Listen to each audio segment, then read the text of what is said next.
experience where two have truly become one.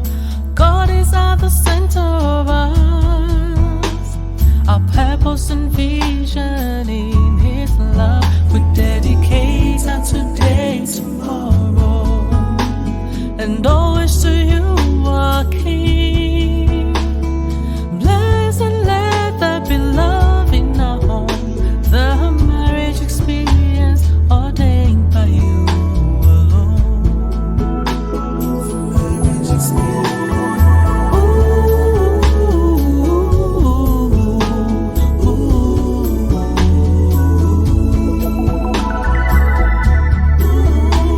The marriage experience ordained by You alone. Welcome to the Marriage Experience program with Ayokunle and Bosede Santos, where they explore what it means to cultivate a God-centric marriage, delivering realistic and biblical wisdom, pointers and insights from couples and individuals on the marriage journey. Join them today as they continue the conversation around before the marriage covenant. Enjoy.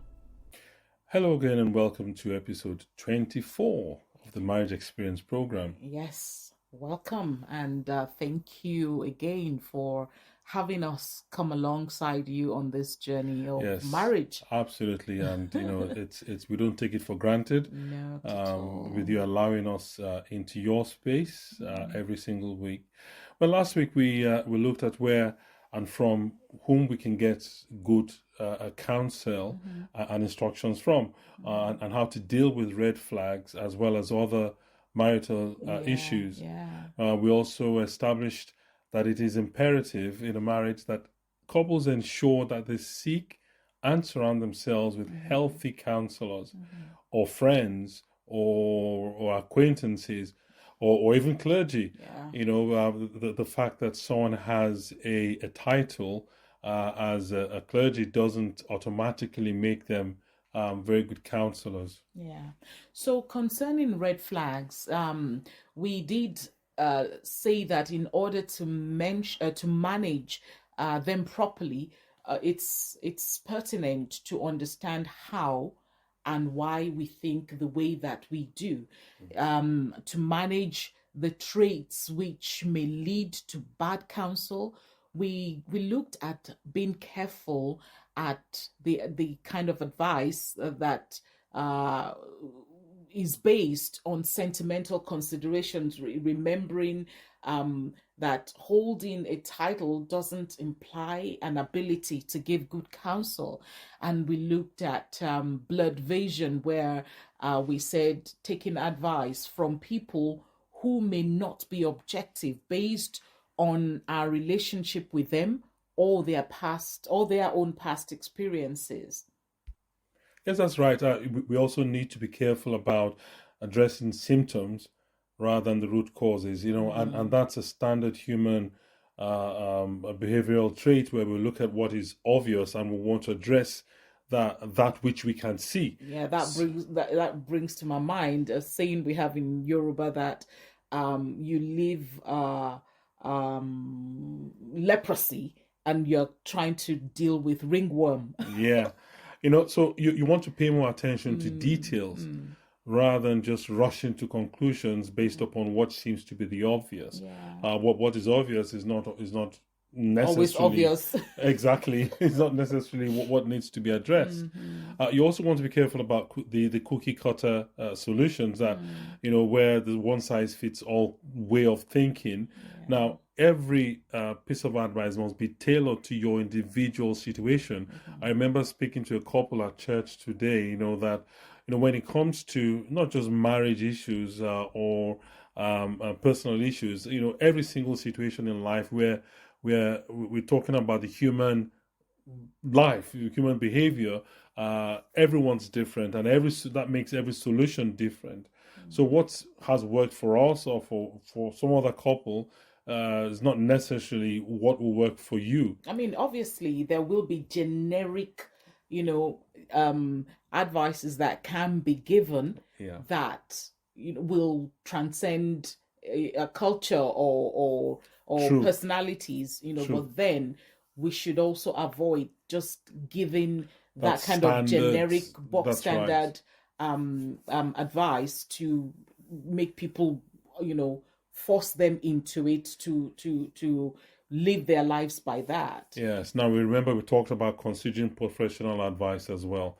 Yes, trained professionals they're a rich source of sound advice because they have been trained, and two, they are usually are well experienced with these matters. And they've heard different scenarios as well. Yes, and finally we talked about being careful about cultural considerations. Now, this is also very important because remember, cultures are just simply ways in which a group of people have agreed as the norm.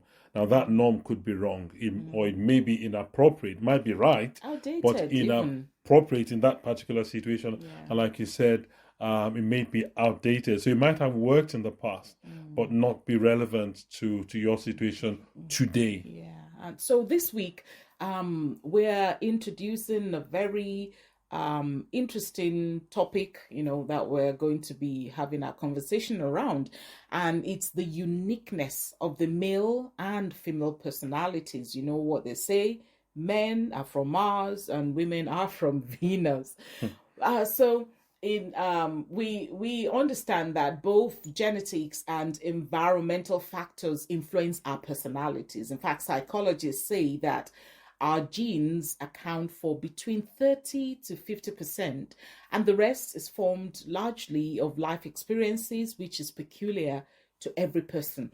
So for a couple to competently deal with each other's quirks, they need to understand the uniqueness of each other's personalities, like how we mentioned the importance of understanding each other's conflict resolution style when we dealt with, how couples should address their conflicts. Yeah, that's true. And one point that needs to be reemphasized here, which we did in the past, was, just like Bossity said, you want to understand the other person's personality, understand the uniqueness of their lifestyle. And when you're trying to communicate with them, or you're trying to deal with them, you want to deal with them in a language that they will understand. Or they will respond to. Also respond to, because it's not just the way you see things. Some people very proudly say things like, well, that's the way I am, and that's the way I do things, and I'm a very firm person and all that. Fine. I mean, we've all said that at some point in time now, or the other. That might be okay for you, but not okay for some other people. I remember in my past, when I used to run training systems, when we were based in Aberdeen, and I was dealing with people from the Scandinavian countries and people from the more of the English-speaking countries. Now, they had very different personalities. The Scandinavians tended to respond better to being what the British, for example, would call being blunt. To them, they saw this quote-unquote bluntness as normal. So they'd come up to you and say, well, that's a very ugly shirt. Now, they're not being rude.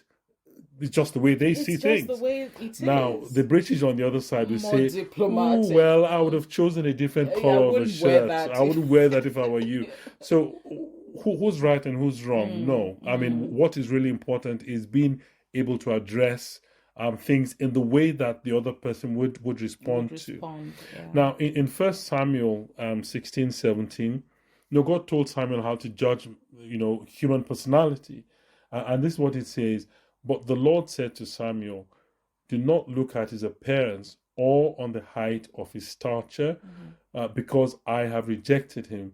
For the Lord sees not as a man sees. Remember, we're talking about man seeing the outside, For man looks on the outward appearance, but the Lord looks on the heart. So what's on the inside carries a lot more weight than what's on the external. In a matter of speaking, to understand the external behavior, one must first understand how humans are wired. Absolutely. Our personality is a mix of related behavioral cerebral and emotional patterns influenced by a combination of natural and, environmental factors. Now, I'll spend a few moments talking about the difference between behavior and personality. Now, remember, personality is usually what you're made up of, and that doesn't tend to change. It may change in many cases, but hardly ever changes over a period of time. But your behavior is what people see. Your personality, people don't see your personality. People see your behavior. Your behavior is what you exhibit. So, and I guess personality is an overtime thing for people to experience, but behavior is something they experience right now. Yes, also. People cannot see your personality.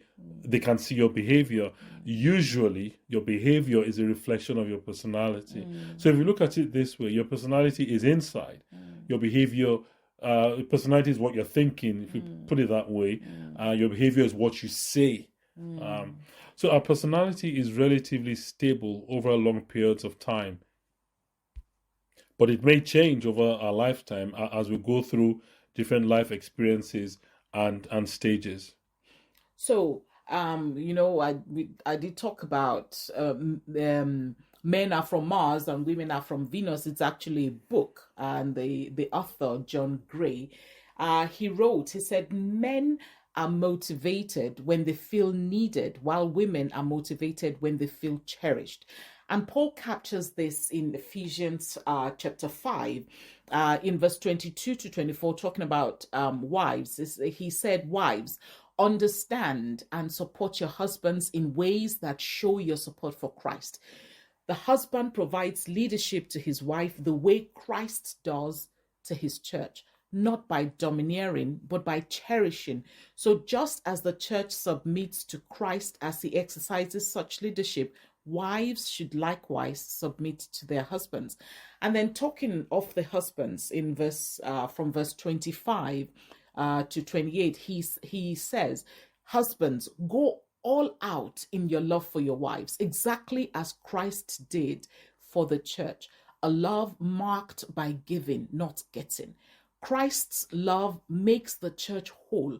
His words evoke her beauty. Everything he does and says is designed to bring the best out of her, dressing her in dazzling white silk, radiant with holiness. And that is how husbands ought to love their wives.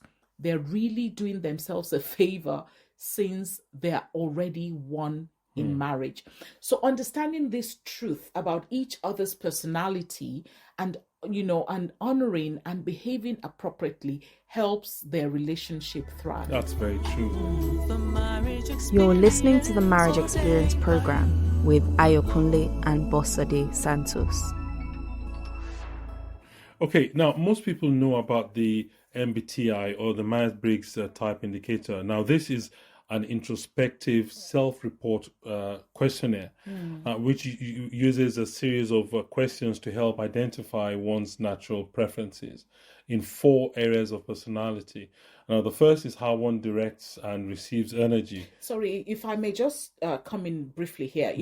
You may wonder, why are we bringing this into it? Or shouldn't we just discover one another? But these tools have already been developed to help us as humans to understand ourselves better. I mean, more often than not, you get this sort of assessments in the workplace, but it also serves us well in the marriage yes. too. So the first of the natural preferences that the MBTI talks about is how one directs and receives energy. Whether by focusing on the outside world, interacting with people, and taking action, or by focusing on your inner world and reflecting on ideas, memories, or experiences you may have had. The second preference is how one takes in information. Now, maybe focusing on what you perceive as using 5 senses, or by seeing the big picture and looking for relationship and patterns. The third is how one decides and comes to conclusions. You could do that by logically analyzing the situation, or by considering what's important to the people involved. Yeah. And finally, it talks about how one approaches the outside world. Is it in a planned or orderly way, or is it in a more flexible or even spontaneous way? And this doesn't mean that one is better than the other. It's Exactly. just the way that person Is wired. Is wired. Is wired, yeah. You know, that someone's natural predisposition in any of these 4 areas, classify them into one of the 16 distinct MBTI personality types. You know, I mean, there maybe some other episode will talk about the different personality types, but these 16 personality types are further grouped into 4 categories. You have the analysts, which you have 4 different personality types under analyst. You have diplomats, you have sentinels, and you also have explorers. But so when couples understand these types and each other's you know, personality, yes. it gives them a dispassionate perception that they can use to strengthen their relationship, and you know, it directs them and it helps them to focus and make choices in how to deal with one another. Grace says this. It says, when a man can listen to a woman's feelings without getting angry and frustrated, he gives her a wonderful gift. He makes it safe for her to express herself. The more she's able to express herself, the more she feels heard and understood.